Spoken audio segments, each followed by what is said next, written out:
नमस्कार, जय भीम, सत श्री अकाल, जोहार। क्या भारत अब अमेरिका के सामने पूरी तरह झुक चुका है? क्या देश के सबसे बड़े पूंजीपतियों ने पैसे के दम पर न्याय खरीद लिया?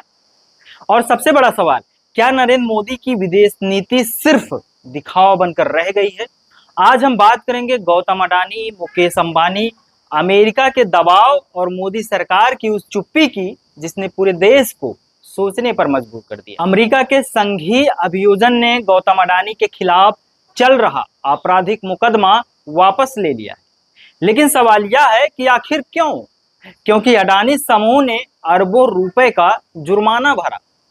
करीब 1.8 अरब रुपए देकर दीवानी धोखाधड़ी का मामला निपटाया गया और ईरान से एलपीजी खरीदने के आरोप से बचने के लिए लगभग 27.5 अरब रुपए अमेरिकी खजाने में जमा करा दिए गए। अगर कोई अपराध नहीं था तो फिर इतना बड़ा जुर्माना क्यों? क्या अमेरिका में न्याय भी पैसे से खरीदा जा सकता है? या फिर मोदी सरकार के सबसे करीबी उद्योगपति को बचाने के लिए पर्दे के पीछे कोई बड़ी डील हुई? और सुनिए, अडानी सिर्फ जुर्माना देकर नहीं रुके, उन्होंने अमेरिका में लगभग 10 अरब रुपए निवेश करने की घोषणा भी कर दी ताकि वहां 15,000 लोगों को रोजगार मिल सके। यानी भारत का पैसा, भारत के उद्योगपति, लेकिन रोजगार मिलेगा अमेरिका को। तो सवाल उठता है कि क्या भारत में बेरोजगारी खत्म हो गई है? क्या भारत के युवाओं को नौकरी की जरूरत नहीं रही? एक तरफ भारत का युवा रोजगार के लिए संघर्ष कर रहा है, दूसरी तरफ मोदी सरकार के करीबी उद्योगपति अमेरिका की अर्थव्यवस्था मजबूत करने में लगे। और यही नहीं, मोदी सरकार ने अमेरिका के दबाव में पहले ईरान से तेल खरीदना बंद किया, फिर रूस से तेल खरीदने में भी कटौती कर दी। लेकिन अमेरिका क्या कर रहा है?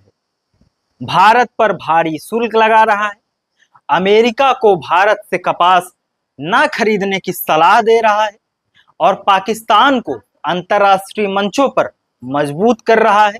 पहलगाम आतंकी हमले के बाद भारत दुनिया से पाकिस्तान को आतंकवादी देश घोषित करवाने निकला, लेकिन संयुक्त राष्ट्र में पाकिस्तान को आतंकवाद विरोधी समिति का उपाध्यक्ष बना दिया गया। और तो और, अमेरिकी राष्ट्रपति डोनाल्ड ट्रंप ने पाकिस्तान के सेना प्रमुख असीम मुनीर को व्हाइट हाउस बुला लिया। तो आखिर भारत की विदेश नीति की यह कैसी विश्वगुरु वाली तस्वीर? जब बात पाकिस्तान की होती है तो टीवी कैमरों के सामने तहार दिखाई पड़ती है, लेकिन जब अमेरिका और चीन सामने आते हैं तो आखिर सरकार की आवाज क्यों धीमी पड़ जाती है? सुधीर चौधरी, अंजना ओम कश्यप, रूबिका लियाकत जैसे लोग भीगी बिल्ली क्यों बन जाते हैं? क्या मेक इन इंडिया सिर्फ एक नारा था? क्योंकि आज वही उद्योगपति अमेरिका में अरबों रुपए निवेश कर रहे हैं जिन्हें कभी भारत में निवेश का चेहरा बताया गया था। देश जानना चाहता है, क्या भारत की नीतियां अब वाशिंगटन तय करेगा? क्या भारतीय जनता सिर्फ भावनात्मक नारों में उलझी रहेगी? और क्या सत्ता और पूंजी के इस गठजोड़ में देशभक्ति कहीं खो चुका है? सवाल बहुत हैं, लेकिन जवाब देने वाला कौन है? आप क्या सोचते हैं? क्या भारत अमेरिका के दबाव में काम कर रहा है? क्या बड़े उद्योगपतियों के लिए अलग नियम है? अपनी राय कमेंट में जरूर लिखें। वीडियो पसंद आए तो शेयर करें और सच बोलने वाली आवाज को मजबूत करने के लिए चैनल को सब्सक्राइब करें। बने रहिए बहुजन प्लेनेट के साथ।